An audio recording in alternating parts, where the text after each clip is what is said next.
political machine in Mississippi, do you see it changing? Is it less than it was? Is it just the nature of politics?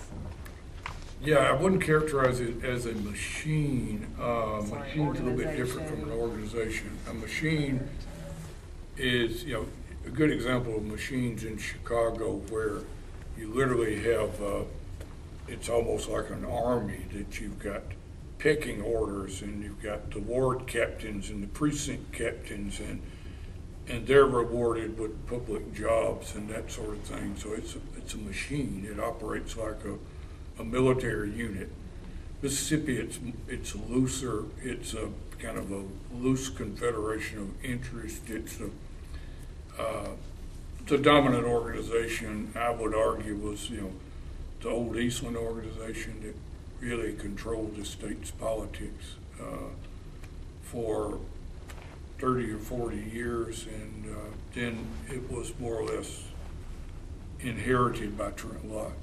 And where exactly it is now, I'm not real sure. Obviously Haley Barbour is the most powerful politician in this state right now, and Haley is not necessarily a product of this old organization. Maybe he's a byproduct of it, but he's not a direct descendant of the old Eastland organization. But there are certain loyalists to Haley who would have been for Eastland and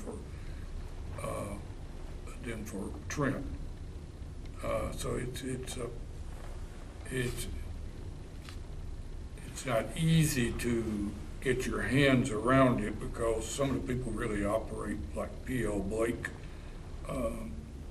in the shadows.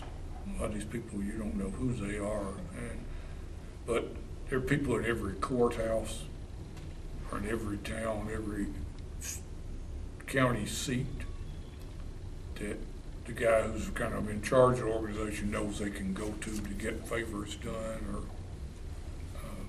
fix a ticket or make sure that somebody is giving them trouble. You can give trouble back. Ed Peters, as district attorney in Hines County, is a good example. I mean, Peters was an old player in that organization, and apparently has quite a track record of taking care of his friends and prosecuting his enemies. But that's the way it functions. He was just one of many.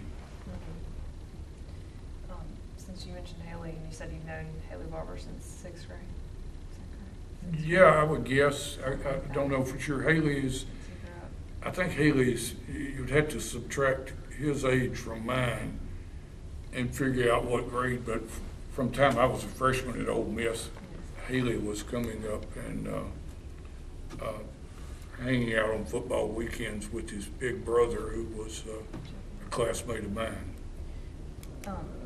Any predictions about his presidential run? He's running for president, even though. Oh, I think so. I think he would be a credible candidate for the Republican nomination. I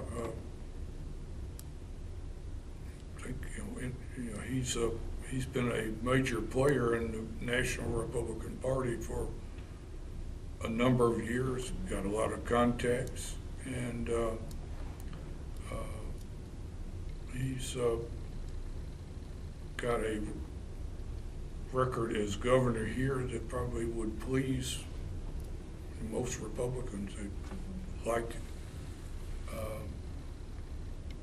his positions down here, so he's got a lot of credibility, especially among Republicans. Yeah, for sure. Any predictions if there was a Barbour-Obama contest?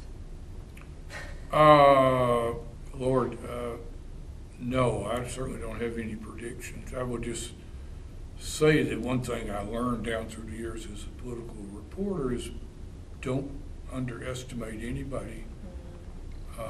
I was one of those who underestimated Ronald Reagan and was dead wrong, that I never considered that he would be a serious candidate for president. I saw him as an old movie actor.